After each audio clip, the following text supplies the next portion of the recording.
Andre Hunter, Mamadi Diakite, Jay Huff, and Braxton Key. So that's 6 NBA players. I mean, that's pretty crazy. Kind of hard to beat that. Kind of hard to beat that, right. And we look at the significance of what Ty Jerome and DeAndre Hunter are doing now from a star level standpoint. But he's got on paper some significant upside here, and I want to tap into Hootie's brain from some of the yesteryear rosters to see how this compare and contrasts. We have Donald Trump in the news looking to form a commission to revitalize, reposition, reimagine NCAA sports. We all know it's a troubled landscape. And I think if there's a guy that can do it, it's probably Donald Trump. Because as Hootie said last week, he understands the significance of what college athletics means to America. I mean, it's as much about America as, the apple pie or a cheeseburger or a Big Mac from McDonald's. So we'll talk about that on today's show. We got golf and tennis still alive. Oh, yeah. We got Virginia baseball peaking right now, but is it enough? That's a question I'm going to ask Hootie. The win streak Virginia's on and the dominance of late is the team that many had as the number 2 preseason program in the country. Certainly faltered in the beginning of the year, but right now this team is as hot as any. Judah Wickower is behind the camera. Cliff Daisy says good morning. He says a warm greeting from the Eastern Shore. We got a regular viewer and listener from the Eastern Shore, and Cliff, thank you, Cliff, for watching the show. We're going to scatter shoot with Hootie Ratcliffe to start. And I think, Judah, we can rock and roll when you're ready.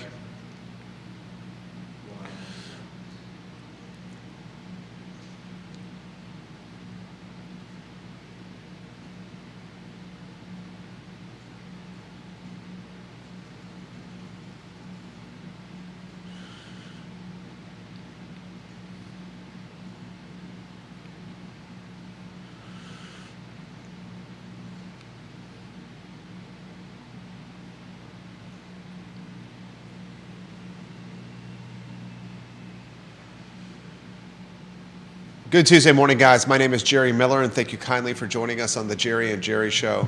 It's an absolute pleasure to connect with you guys through the I Love CVille network on a show that spotlights the Virginia Sports Hall of Famer, Jerry Hootie Ratcliffe, who's covered this Virginia athletic beat longer and more closely than anyone on the beat, folks, and those are facts. A lot we're going to cover on today's program, including Ryan Odom securing a commitment from the West Coast and Malik Thomas that is as significant a commitment that he has on his roster, a 3-level scorer that could be in some ways the guy that Odom looks to create in crunch time or when the team needs a basket. We're going to talk about Malik on the program today. I'm going to ask Hootie this question. Is this UVA basketball's most talented roster ever? It is a United Nations type of roster. It's a transfer portal roster. It's a roster that, is not deep in eligibility, but it's a roster that could win out of the gates in year one, which is paramount for Virginia, which is extremely important with the athletic department as it rolls out its new licensing plan where it basically asks fans for more money for their seats at the John Paul Jones Arena.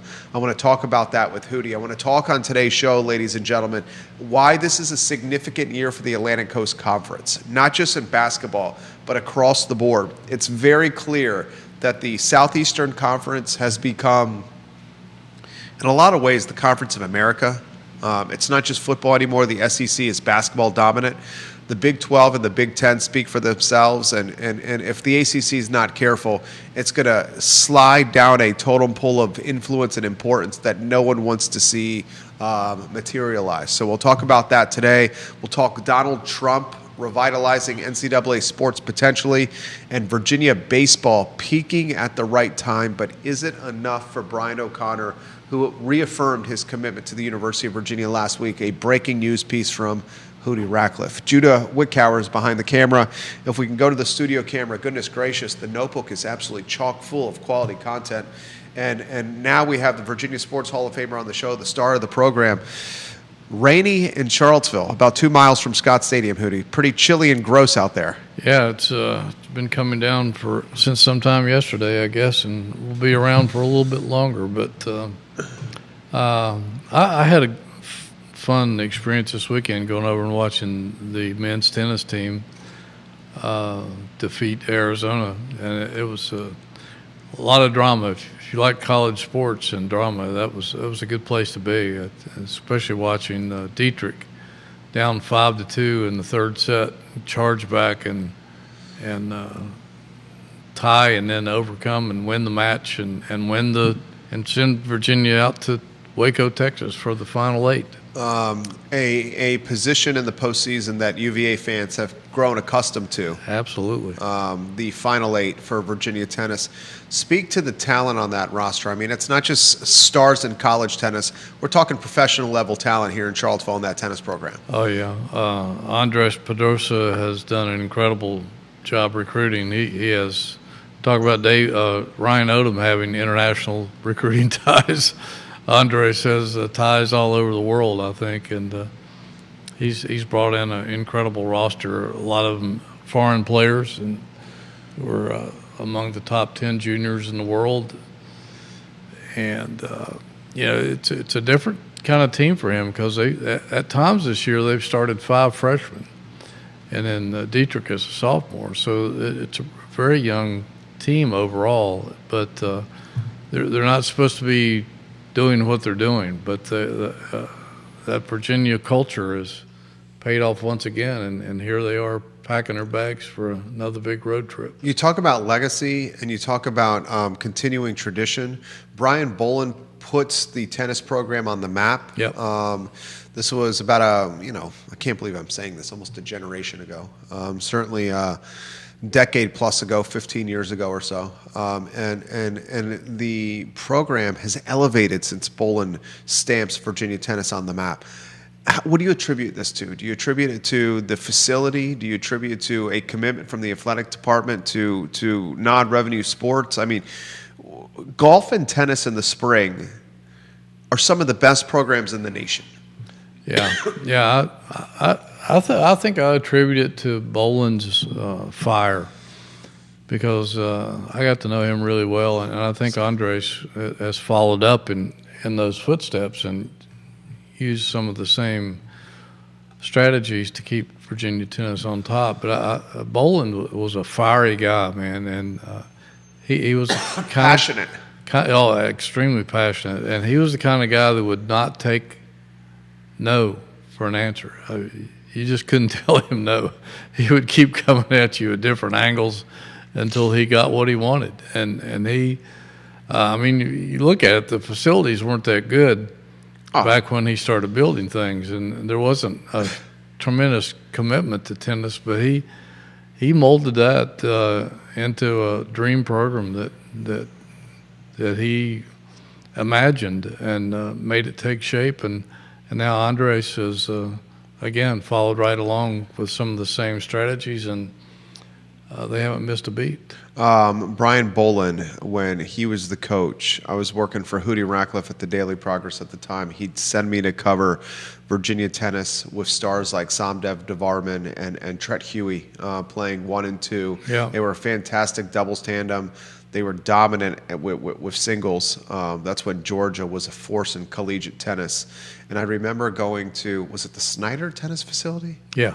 And the Snyder Tennis Facility, I didn't know any better because I didn't really cover a ton of college tennis. But the Snyder Tennis Facility, now I look back on it, we were sitting on concrete to watch tennis matches. Like literally concrete with no cover, no shade, no concessions. And you couldn't even see some of the courts from the grandstand. Right. From the grandstands, you would be able to watch one court.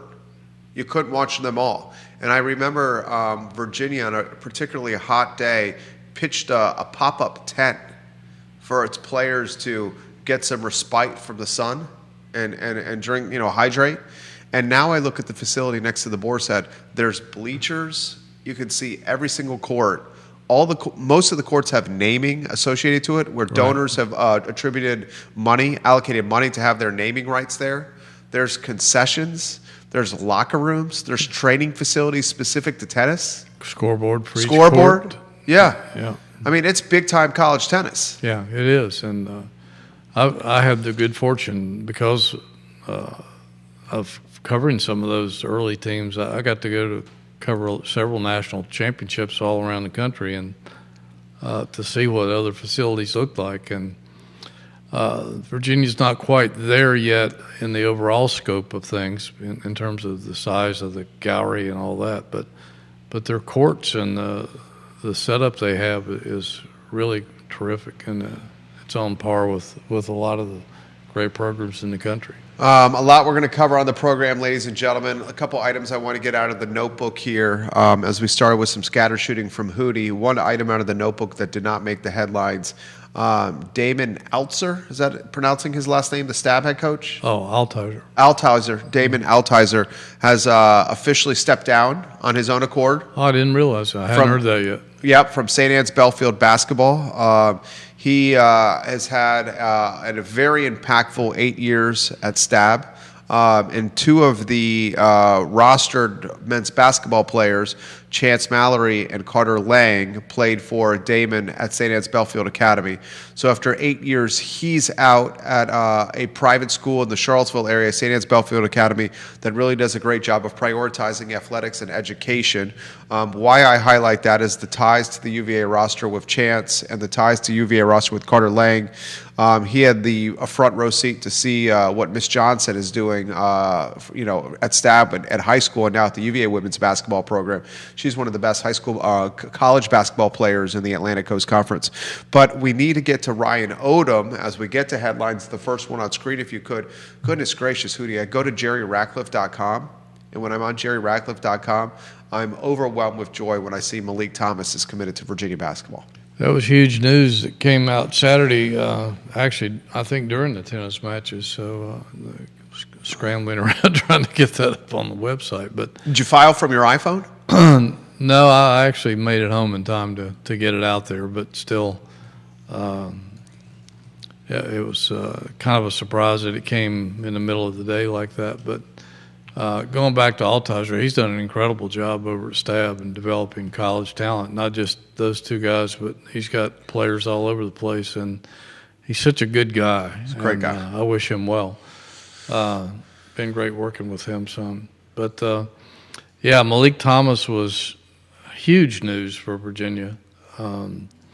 There's not a lot of talent left in the portal. There's still a lot of players in the portal, but as one ACC coach anonymously was quoted yesterday saying, the only thing left in the portal at this point is trash. Oof. So if you haven't gotten your players by now, you're probably not going to really improve your roster very much.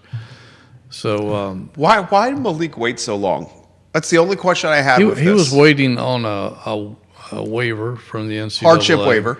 Yeah, and sometimes that takes a while.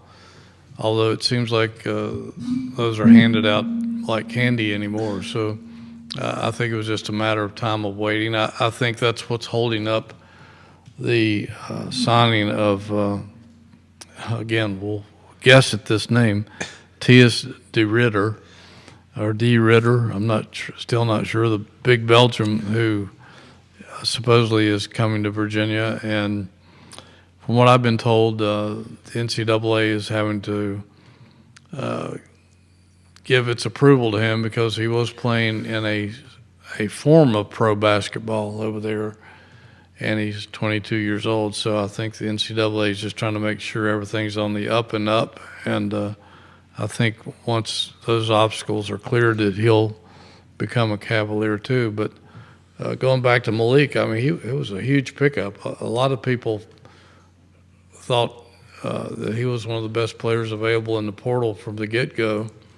And Virginia came after him hard, and then things just kind of went into a lull. Nobody really realized what was going on. But I've had people tell me that he was probably the best player in the West Coast Conference last year, and that's the same conference that has St. Mary's and Gonzaga in it, and that he probably should have been Player of the Year, but he didn't get it. But that shows you the caliber of player that Virginia's getting. He a 20-point-a-night scorer, and like you mentioned, a three-level player, can guard one or two. And this might be the most refined scorer on the roster. Yeah, no question about it. He shot 40% from three last year. shot even higher from three. Well, 40% the last 2 years combined. It was 44% last year and 47.5% the year before. He makes his free throws? Makes his free throws. 6'5", good size. Plays defense? Yeah. Got plenty of experience. So you're getting a big-time quality player there. This is one of the best players in the portal, period, folks. Gonzaga rolled the red carpet out for Malik Thomas because they watched what Malik Thomas was capable of doing as part of their schedule, their regular season schedule. At 6'5", a senior with bonus sphere talent, with dribble drive talent, with mid-range talent, with defensive talent, a box score stuffer. This looks like a clear-cut starter to me. This is going to be probably the most challenging question I've asked you in months on the Jerry and Jerry show. What does the starting lineup even look like here? Well, excuse me. I'm pretty sure he'll be starting at the two guard, and I think that the German kid Grunlow will be either the starting center or the power forward. 6'11", 235 with 4 years of eligibility, a projected second-round NBA pick. Yeah.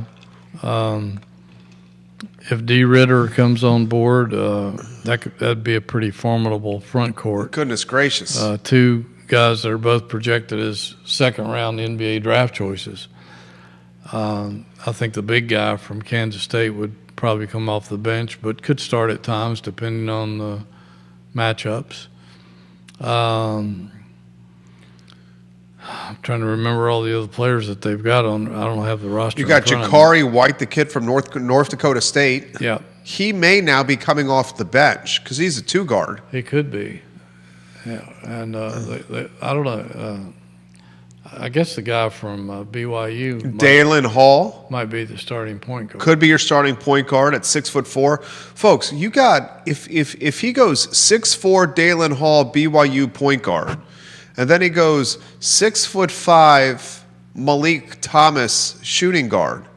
And then his front court has the German that's 6'11", and the front court also has is how tall is the Belgian? Like 6'10", 6'8", 6'8". I mean, you got an NBA length starting five, and then coming off the pine, you got a kid who transferred from Kansas State that initially started at Kentucky.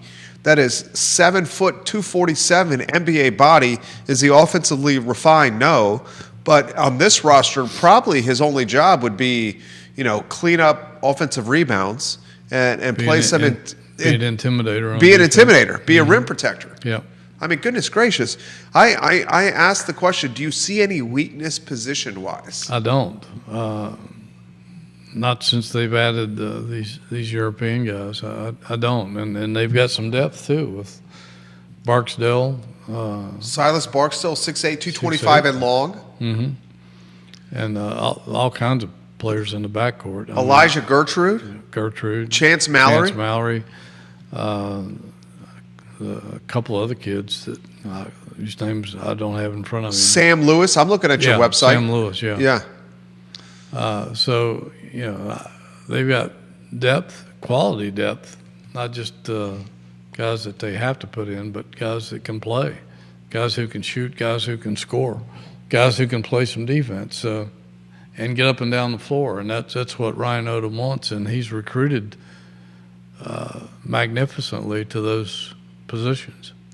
Viewers and listeners, let us know your thoughts. Twitter on Hootie's Twitter account blowing up. Rich is watching in Jefferson County, Tennessee. He's fired up for Virginia. He's fired up for football, and he says this show is absolutely awesome. He says, this is a question for you to mark down later in the program. He's got a football question for you. What do you think of the running back group this year, and who do you think gives us the best option to start? Thank you always. Thank you as always, gentlemen. We'll get to that question in a matter of moments. Yeah. I got to ask you a very challenging question here.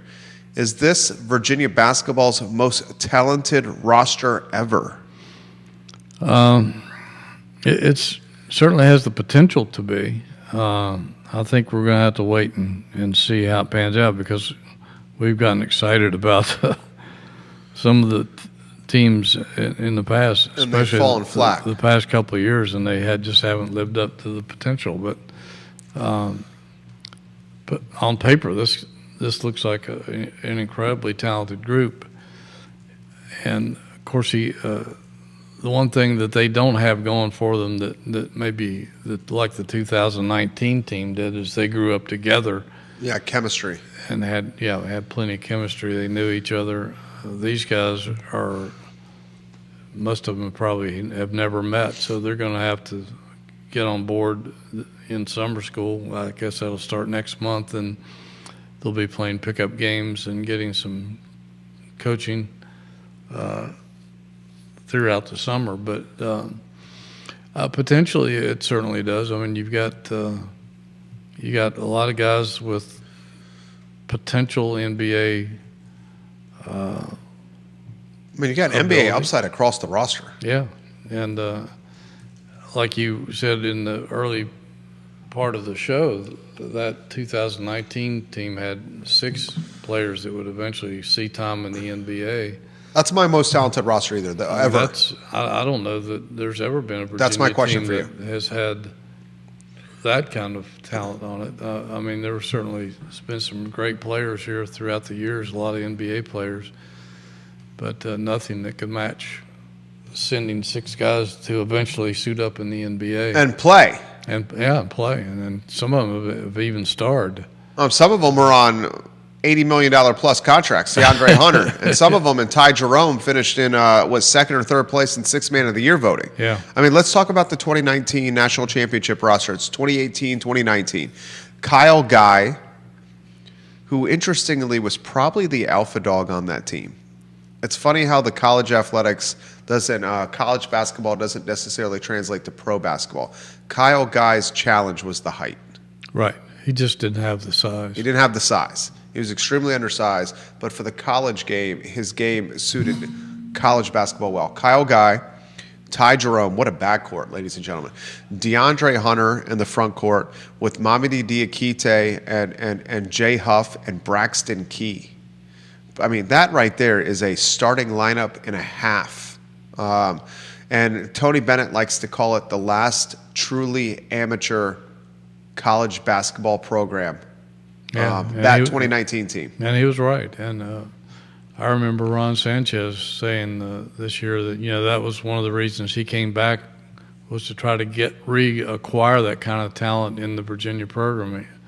Obviously, he didn't have a lot of time to do so, but he said, he was looking back at that team specifically, and he said, or at least that era, and he said, we had NBA guys that couldn't get on the floor. And he was right. I mean, some of those guys had to wait their turn to make an impact. And, I mean, my goodness, how many teams can you say that about? If you stop and just look back at the talent on that team and what they've done since then, and that was a hell of a basketball team. That's a great basketball team. That was a great basketball team. It really was. I mean, Ty Jerome, the Ty Jerome that's playing, Ty Jerome on that national championship team was really, really good. But the Ty Jerome that's playing basketball right now is a different basketball player. Yeah. And DeAndre Hunter was really, really good. But the DeAndre Hunter that's coming off the bench for Cleveland right now is a much better basketball player. And some would say maybe the system throttled production a little bit. And perhaps some of that is true. Yeah. But you can also make the legitimate argument that the system won the national championship. And you had Kihei Clark. Right. Who ended up... Greatest pass in history of Virginia basketball. Yeah, and ended up setting some ACC records for games played and minutes played or something like that, and broke some UVA records, I think. Of course, he had an extra year to do so, but he had a great impact too, and wasn't one of those guys that made it to the NBA. Viewers and listeners, comments are coming in here. We're going to get to the football questions. James Watson's got a basketball question. He said that team that choked in the Elite Eight was pretty close talent-wise as well. Was that the Malcolm Brogdon team? 2016, yeah, that was a really good basketball team. They should have been in the Final Four, no question. They just fell apart, and I'll never forget that. We were in Chicago.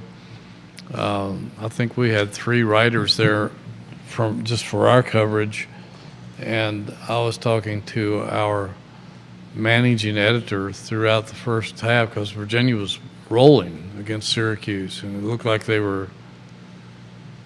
This is how convinced we were they were going to win and go to the Final Four. My managing editor at that time was asking us to get 5 credentials for the Final Four, and including one for him. He was going to go with us and edit all our copy. We were going to put out a special section every day that week from the Final Four. We were making plane and hotel reservations during the game, and it all came apart, came unglued down the stretch and you got to give Jim Boeheim credit. Yeah, absolutely. He's not in the Hall of Fame for nothing. And the night before, I think they were playing Gonzaga, I believe, in the other game. And he did the same thing. He rolled out full court press in the second half and came back and won that game. Did the same thing to Virginia, and Virginia acted like they'd never seen a full court press before. They just came completely unglued. That was one of the most somber locker rooms I've ever been in during my career, was to see those guys. They were just openly weeping because they knew what they had let slip through their fingers, and it was. But that was a very talented roster too. If you look back on it, that might be the next. More talented as 2019 potentially, or almost as talented. Yeah. Who was on that roster? Do you remember? Well, you had Malcolm Brogdon on it for one. Gosh, I'd have to go back. Let me see if I can find it. So many years rattling through my brain. Some of those same guys that were on the 2019 team, I think, were probably young on that team, right? DeAndre was on that roster. I think we had Kyle Guy and Ty Jerome were on that roster. Yeah. Huff and Diakite. London Parantis. London was on there. I think Akil Mitchell was on that. Shayok was on that roster. Devin Hall, right? Yeah. I mean, that you're Devin talking. Hall played in the NBA. Yep. Mariel Shayok, I think he got a cup of coffee in the NBA. So yeah, that was a pretty darn talented roster as well. Some of them hadn't developed at that point, but that was some pretty good basketball players. Good call right there from James Watson. We appreciate Absolutely. when you watch the program. Good memory, James. How about this question's coming for you? How about roster? What roster stands out to Hootie from non-2000 and forward? Well, That'd be an 80s and 90s answer there. Well, Jeff Jones had some pretty talented players. Harold Dean. Corey Alexander, Junior Burrow played a little bit in the NBA, I think. I'm trying to remember. He had a couple other guys that were good players who I think went elsewhere, transferred out. One guy I think might have been thrown off the team, but ended up, I think, in the NBA. Was his name Alexander as well? Olden Polynice definitely got thrown off the team. That was back in the Terry days. Yeah. He was the guy that came in to fill Ralph's spot. Right.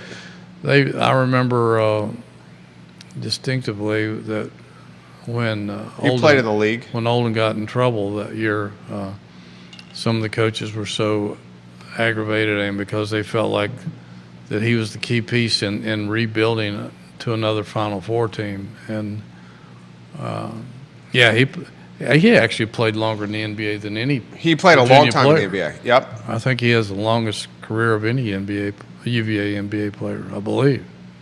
You also had, who was the kid who brought the box cutter to the Dell? Was that Forrest somebody? Oh gosh. Do you remember that? I covered it.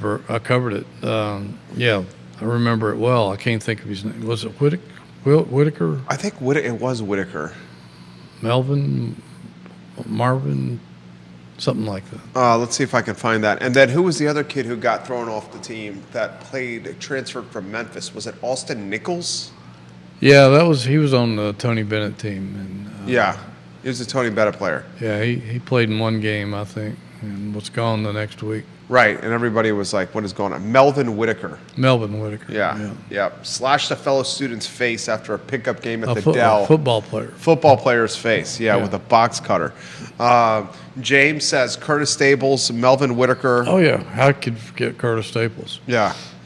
Courtney Alexander played in the NBA but left UVA. A lot of comments are coming in here. People appreciate the history. How about this question's come in? How does the Ralph era compare roster-wise? Well, I'm not sure they had a lot of NBA players on those rosters. You had some. Of course, you had Lamp and Raker, and they both played in the NBA, and they were on the with Ralph. They were actually here before Ralph and played with Ralph. So that was a pretty nice collection of talent right there, along with Jeff Jones, who got a taste of the NBA. I'm trying to think if there was anybody else off of that particular team. Tom Sheehy was a pretty rugged player, and I think he might have gotten some time in the NBA. I'm not sure. He played internationally for a long, long time. Wow.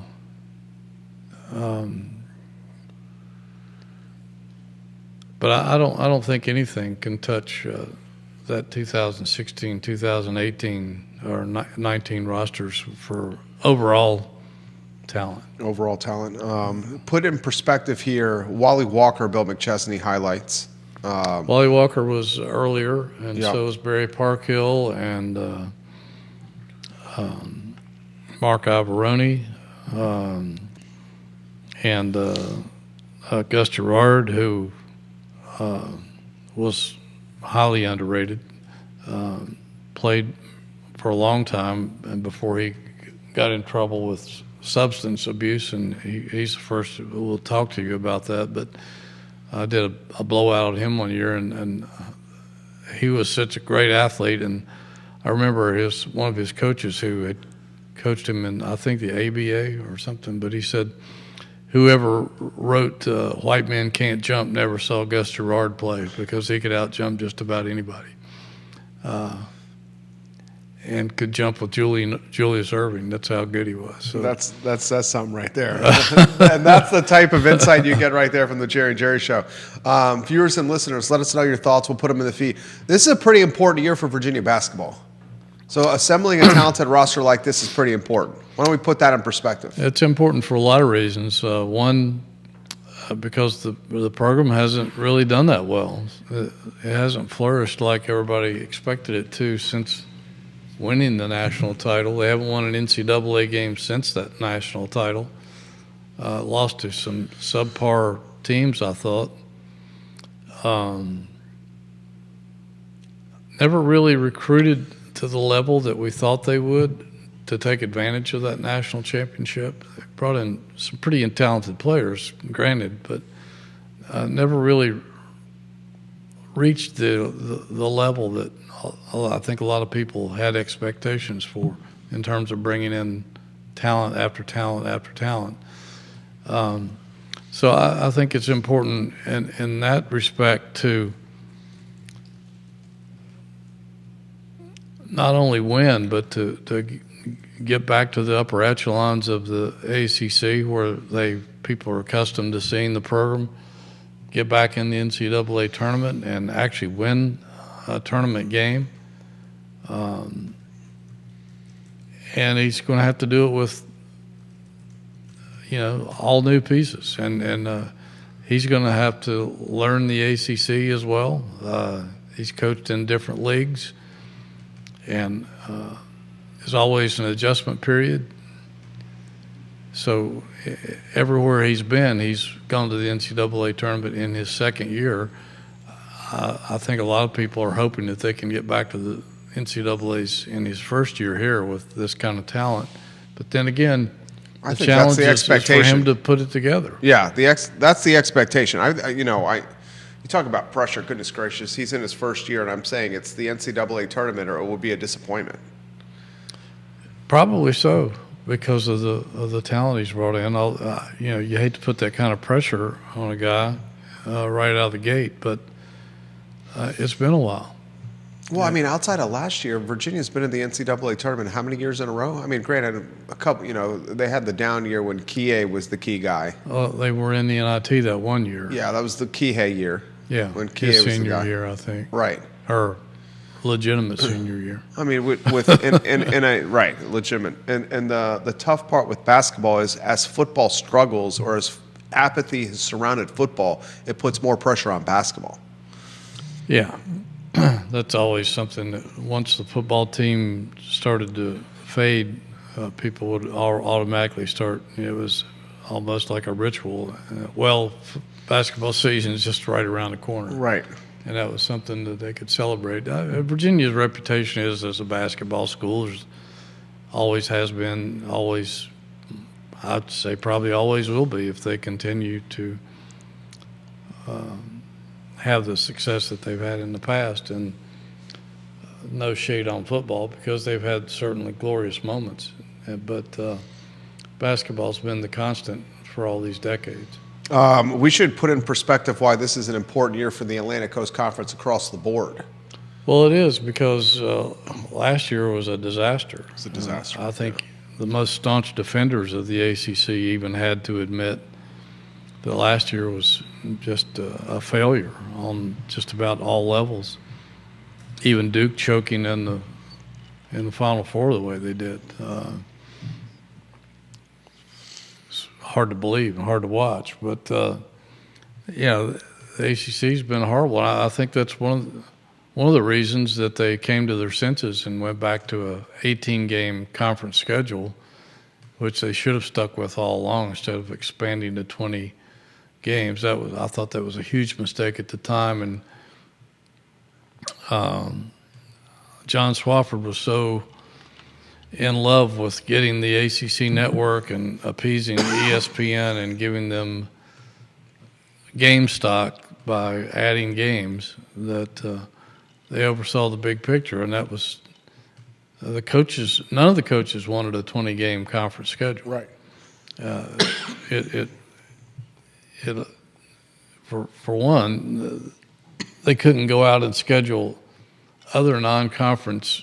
A lot of schools wouldn't. Some still did, but a lot of schools shied away from adding really quality non-conference opponents because you had a 20-game league schedule, and you didn't want to overload your schedule. So a lot of them loaded up with cupcakes, and that hurts your net or RPI or whatever you want to call it.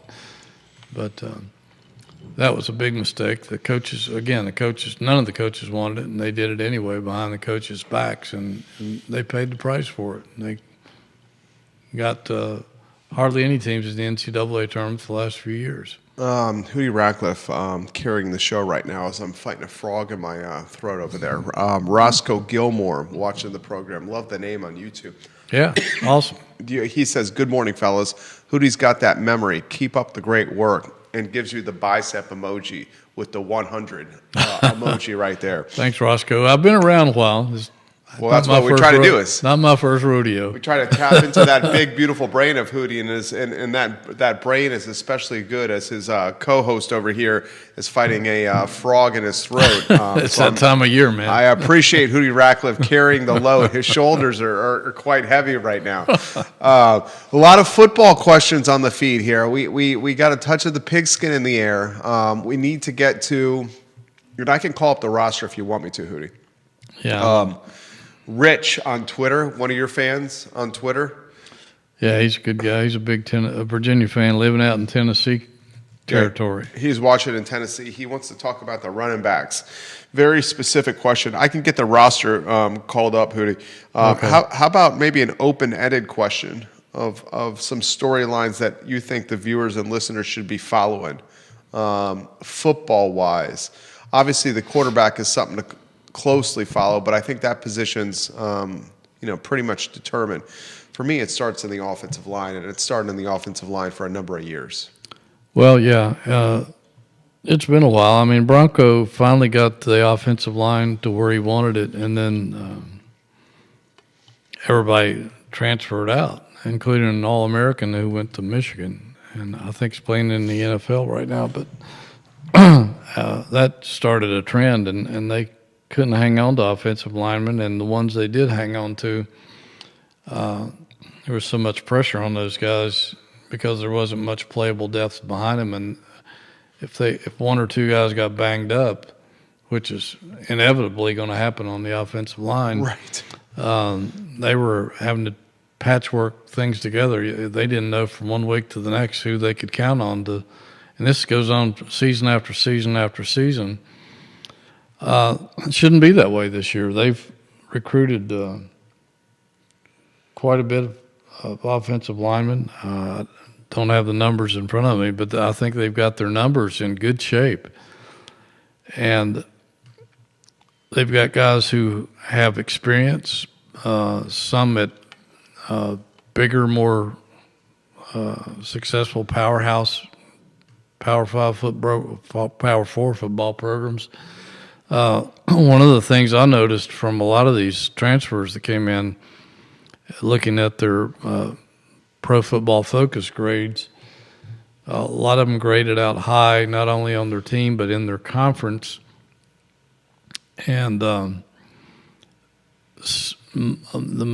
majority of them, I think, gave up no sacks or very few sacks for the entire season last year and maybe even the year before that. So that's also very important because the last 2 years they haven't been able to protect the quarterback. And I don't care if you've got Ben Roethlisberger or whoever back there. If you can't protect him, it's going to take away from his effectiveness and the whole offensive shot. So I think you're exactly right. I think the offensive line is a big story to watch this fall in training camp, and should actually be a strength for the team now. Because I don't know how many times in the past we've either Bronco or Tony Elliott would mention that we just don't have the depth. Yeah, particularly late in the season, right? When everybody's hurting, and a friend of mine who once upon a time was a defensive coordinator at another ACC school and played Virginia every year, would say, Virginia's got a lot of really good frontline talent, but they have no backup, they have no depth, and that's what kills them because they're going up against teams that wear them down, and they can't keep up. And I think that's been a problem, and it should not be a problem this year. So I think that's a key thing. I think the running back room is pretty solid. They brought in some pretty decent guys. They got Deion's leading rusher from Colorado. Yeah, and even though he's not from a running program, he has it looks like he has some pretty good numbers. Absolutely. And Xavier Brown's back. Xavier Brown. They got the kid from North Carolina Central. Yeah. I can't think of his name. Got the kid from Wyoming. Yeah, the kid from Wyoming is the latest. Whaley. He has some nice numbers. Absolutely. And they play some pretty good football out there. Absolutely. So I think they've got, again, it's got Noah Vaughn. You look at every position. And the positions are loaded. I mean, Yeah. he had, and they had to be loaded because the team was terrible. And he had to replace roughly 60% of his roster. And, we had doubts that he could do that, but he certainly did. He certainly did. I mean, that money's gone far in a make-or-break year here for Virginia. Now, the O-line, if the O-line shakes out like it's going to shake out, this team could have running room and it could have some passing lanes here. But to the point Hootie's made, and Donnie Landers watching the program, and Roanoke, he's loving the program. To the point Hootie's made, I can't tell you how many times where one or two injuries have completely caused a makeshift of the O-line in totality. And even last year, the last game of the season against Virginia Tech, some of the O-linemen were sick. and they didn't have the backups Yeah. so guys were playing with flu-like symptoms in Virginia Tech. Yeah, So absolutely. We'll follow this closely. The question for you has been the storylines here. What are the storylines besides quarterback play that we should be talking about in the summer? Well, I think the O-line and the running backs are good. I think they're solid at wide receiver. They've got some deep threats. They got some possession guys. I think the one thing I think that they could use that they don't have, at least proven wise, is a big time tight end. They've had some of those. Bronco brought in back-to-back big time guys like Jelani Woods and a couple other guys, and Tyler Neville last year, even though he wasn't a huge guy like Woods, he could always get open. I think he might make that Cowboys roster. I think he's going to make the Cowboy roster too. He's heady. He's smart. Yeah, he's smart. Yeah. And he's an Ivy League guy, a UVA guy, and he's the type of guy who makes the roster as a special teams contributor. And as he gets more practice time, they're like, this guy can play. Yeah. And then he starts earning real minutes. Yeah. Now, if somebody like Dakota Twitty can come along, he's got the size. I don't know. He's got the height. He's not the big body like Jelani Woods and some of those massive tight ends, but he's got a good size, good frame to him. I think they brought in a couple of guys, but there's still no stud there at that position that could really make this offense pop, I think. Hootie Ratcliffe is on point today. Dakota Twitty pool right there, 6'5", 245. From Charlotte? Columbus, North Carolina. Yeah, outside of Charlotte. Yeah, Thomas Jefferson Classical High School. Look at Ratcliffe with the pool right there. Defense. Who's the Jonas Sanker on defense this year? Wow. I think it's going to be Cam Robinson's defense. I think he'll be a junior now. He's had 2 outstanding years. Incredible athlete, 5-star out of high school, essentially. It's just a complete linebacker, and he's the kind of guy you want heading up your defense. He can make the play calls. He's got experience now. His freshman year, he was playing like a deer in the headlights, but had the raw talent. Last year, everything slowed down for him, and I think this year is going to be his breakout year where he could possibly become an all-ACC performer. And so I think he's going to be the guy that people will watch the most and be a Sanker-like guy, even though he's not at a safety but at a linebacker spot. So he might not have some of the opportunities for some of the plays that Sanker made. But I don't know. There's so many new faces on that side of the ball. It's going to be tough to tell. They lost some pretty experienced guys that had 6 and 7 years of college football. I mean, they got another guy that's coming back that's got, 6th or 7th year in Antonio Clary? I mean, goodness gracious. Yeah. That guy. Clary could have a good year if he can stay healthy. If he can stay healthy. Yeah. Yeah, I mean, that guy's approaching 25 years old. Yeah, he is. Absolutely bananas over here, playing college football at 25.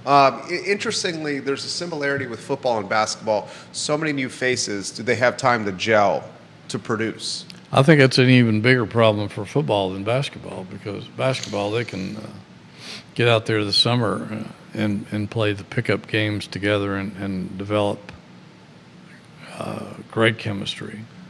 And it shouldn't take that long.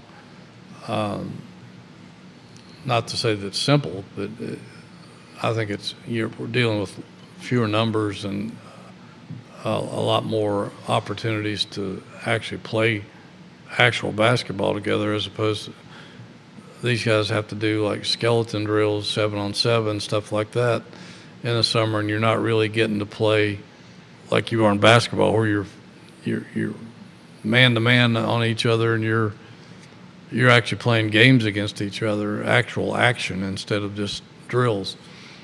So I think that's the biggest challenge for Tony Elliott and his staff, is to bring these 30 transfers and a handful of incoming freshmen who might have some impact, and blend them with the guys that are returning and make them a cohesive machine. And that's a lot harder in football because you're dealing with so many people and everybody's got to be on the same page. You can't have anybody screwing up or the whole thing falls apart. This is an interesting question, and this question's coming from South Carolina. I'm a Virginia fan through and through, but if the team struggles out of the gates, does Hootie anticipate a coaching change during the year, or is Virginia the type of school that waits till the end of the year for those type of moves? The latter. Yeah. I don't think they'll struggle out of the gates because of the schedule, but anything's possible. But Virginia, I don't think Virginia is the kind of school that would fire a coach during the season. They've never done that before. Does that ever happen? Not here. Not unless the coach. I don't even think even if the coach broke some rules. I think they've always waited until the season is over. It happened. Didn't it happen with volleyball? Well, I'm thinking it did happen in volleyball because there was an alleged scandal. Pretty scandalous. That yeah. Depends on which side of the story you believe. Right. I know what I believe because some of the girls on the team told people that I know. Coaches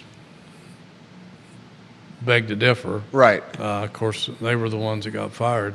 But I think that did actually happen during the season. I think they actually shut the season down. They did. I think they did.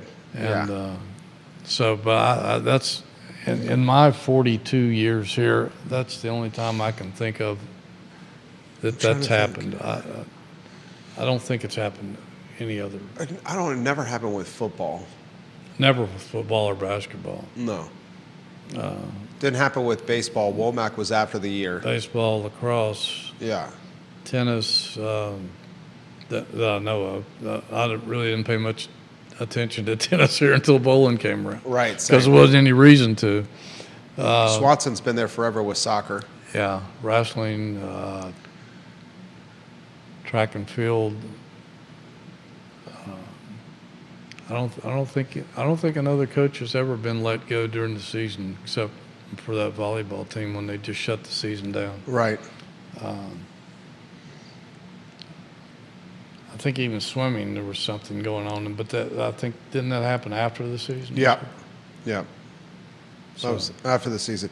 Comments coming in. This one from Donnie. He wants to talk baseball. Who do you think Virginia is going to make the postseason in baseball? Let me rattle this off for the viewers and listeners. This is on jerryratcliffe.com, and I encourage you guys to visit jerryratcliffe.com for all Virginia baseball, all Virginia athletics, and all Virginia news. Virginia, Brian O'Connor's team, from March 27th until now, they swept Stanford. They beat Old Dominion. Now, they lost 2 of 3 to NC State, but that was in Raleigh. But from March 27th until now, Virginia baseball has lost a total of 5 games. They have won 1, 2, 3, 4, 5, 6, 7, 8, 9, 10, 11, 12, 13, 14, 15, 16, 17. They've won 17 of their last 22. They just beat the heck out of Miami, and they're currently riding a 6-game winning streak and a 1, 2, 3, 4, a streak of winning 10 of their last 11 ball games. Yeah, I mean, if you're the NCAA committee, that's what you want in your field are teams that are winning and are hot at the right time. Sometimes it takes time for a team to develop and for coaches to figure out what the problem is. They struggled mightily with pitching for a long time. They just too many walks, just control problems, couldn't get people out. The bats have come alive big time, particularly against Miami. And Miami was a 30-win team, so sweeping those guys was not an easy, simple task. And they played their last home game tonight. Actually, just got rained out. Oh, did it get rained out? Yeah, Okay. just got rained out. They just announced it. Okay. And I wondered if that might happen.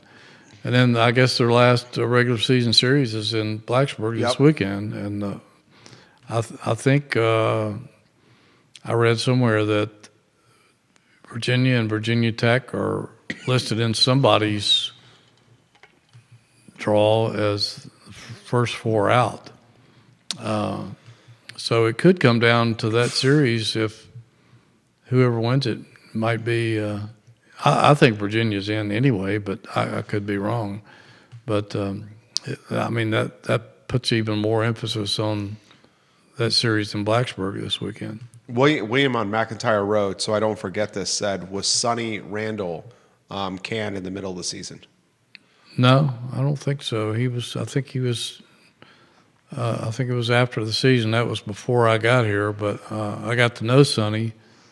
And I know a lot about, I did a lot of research on Virginia football history. And even though things went really sour for him at the end and they had some blowout losses and he had some off-the-field issues that arose late in that season, I'm pretty sure that they waited until the season was over until he was let go. Cliff in the Eastern Shore says, I wonder on a football topic, I have a historical question for Hootie. In the intro video at Scott Stadium before the game, they mention a player known as the Flying Quail. Does he know who the Flying Quail is? Well, I'm assuming it's Frank Quail, but I wonder if he's out on his boat today out there on the Eastern Shore. It's probably raining out there, so probably not. He sent me a picture of his boat this past week. Pretty nice looking boat. It's got Virginia on the back of it in blue and orange. But I would think it's Frank Quail. If it's not Frank Quail, then something's got to be wrong. Frank Quail was a terrific running back for Virginia. He led the ACC in rushing and I think scoring his senior year. Was all ACC, was ACC Athlete of the Year, not just for football, but a great lacrosse. Well, I don't know if he's great, but he was a really good lacrosse player and just a terrific running back. And he was one of three guys, he and Alvin Pierman and Thomas Jones, who all, if they'd had maybe one more carry the last game of their season, they probably would have broken the season rushing record. It goes back to the John Pappitt. It's the oldest record. It might be the oldest record in the ACC, Virginia's all-time rushing record. And all three of those guys were within 1 or 2 yards of breaking that record and didn't know it. And if they'd gotten one more carry, I've talked to all three of them about it, and if they just say, "Damn, I wish we'd have known that. We'd have called a timeout." I mean, somebody on the sideline should have let the head coach know. You would think so. Hootie Ratcliffe on point today. Goodness gracious, the man is going into the vault of knowledge. My friend, what's on the docket and in the hopper on JerryRatcliffe.com? Well, we'll be keeping an eye on Theus D. Ritter to see what happens there. I kind of expect he'll be joining the program in the not so distant future. They're still in it for another guy or two in Europe, I think. I don't think I'm not sure that they're looking at anybody else stateside. If they are, I don't know who they would be. But so we'll be keeping an eye on that. We'll be looking at the tennis and golf team. The golf team got delayed yesterday by 73-mile-an-hour wind gusts in Arizona. I saw that. I mean, that's insane. Insane. Can't play golf in that kind of wind and the ball come back in your face. But that and baseball and the whole shooting match. A lot left to cover, guys. And before we know it, we're in training camp with Virginia football. We'll follow it all on JerryRatcliffe.com. I'm on the website every single day. Jerry Ratcliffe, guys, look at the extent of the man's knowledge. I think it was certainly showcased today as he carried the show. Judah Wickower is behind camera. He's the director and producer of the I Love CVille Network. My name is Jerry Miller. And the I Love CVille show, guys, is up at 12:30 p.m. Thank you kindly for joining us on the Jerry and Jerry Show. So long, everybody.